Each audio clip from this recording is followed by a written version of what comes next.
Ayan, kain na tayo guys. Ayan, sintensyahan na natin itong ginataan nating tilapia. Medyo hindi ko pinatuyuan guys kasi masarap ang sabaw. Sobrang sarap. Ayan, meron yung talong. Ayan, bago tayo mag-umpisa, pray muna tayo kay Lord.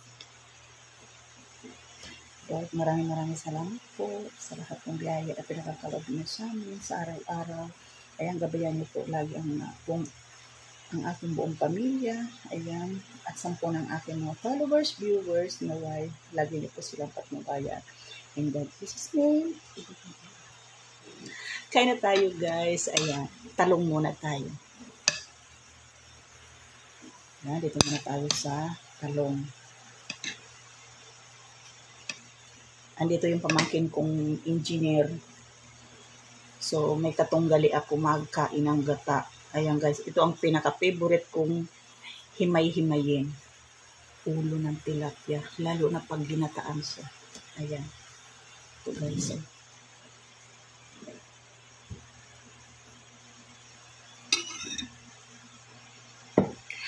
Let's attack tayo guys. Kain tayo. Fresh na ang nanay. Tapos ako maglaba. Ayan.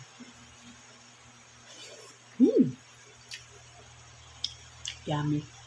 Parang gusto ko magbagoong. Pero wag na kasi meron akong tuyo. Kain natin ulo. Sayang.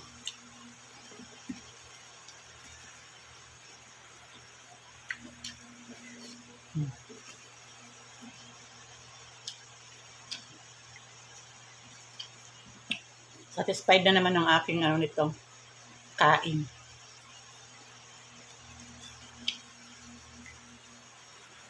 Meron niluto asawa kong adobong chicken para kay Sid.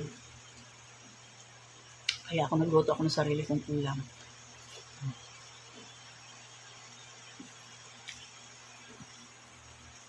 Hindi ko inalatan.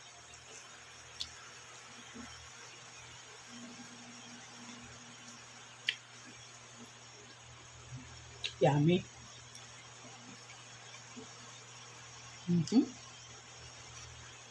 Sino relate dyan na mahilig sa ulo?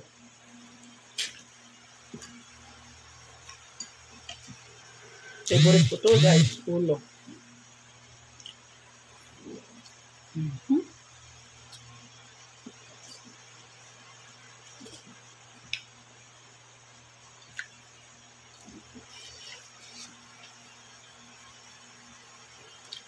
Katuyo, wala nang tanggal-tanggal tinik. Nguyain ko na yan eh.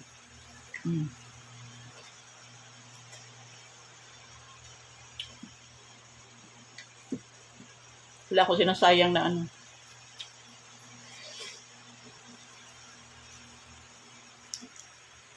Wala akong sinasayang na kung ano pa man. Kain lahat lang.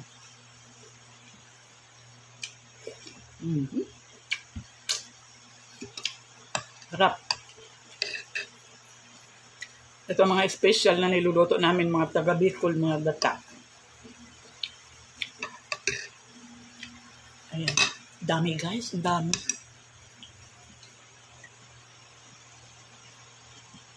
Dami. Abutan pa ng bukas yan.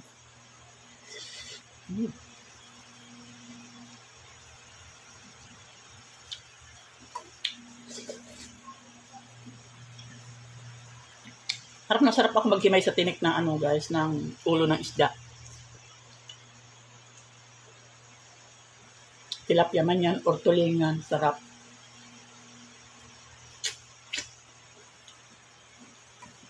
Malinamnam.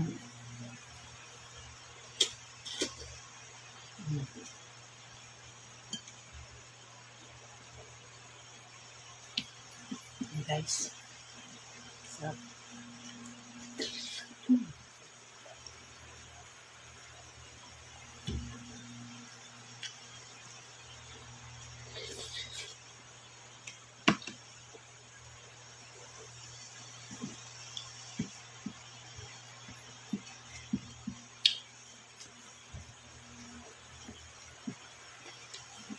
Huwag na tanggal ang kaliskis.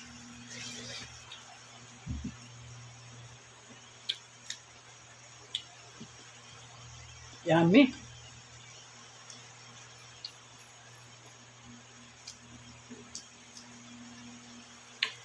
May laking tilapia binili ko eh. Hindi ako mahilig sa inihaw. Hindi rin ako mahilig sa mga prito-prito na yan.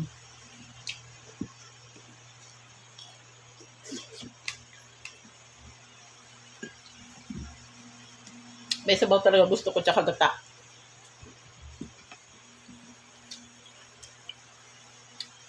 Yan guys.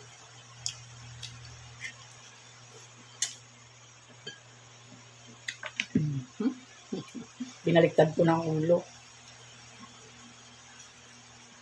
Sarap kasi ito sinisip-sip.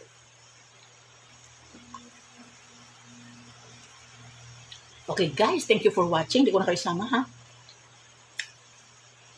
Hindi ko na kayo sama hanggang sa matapos ako. Mamaya ako pa himayin ko.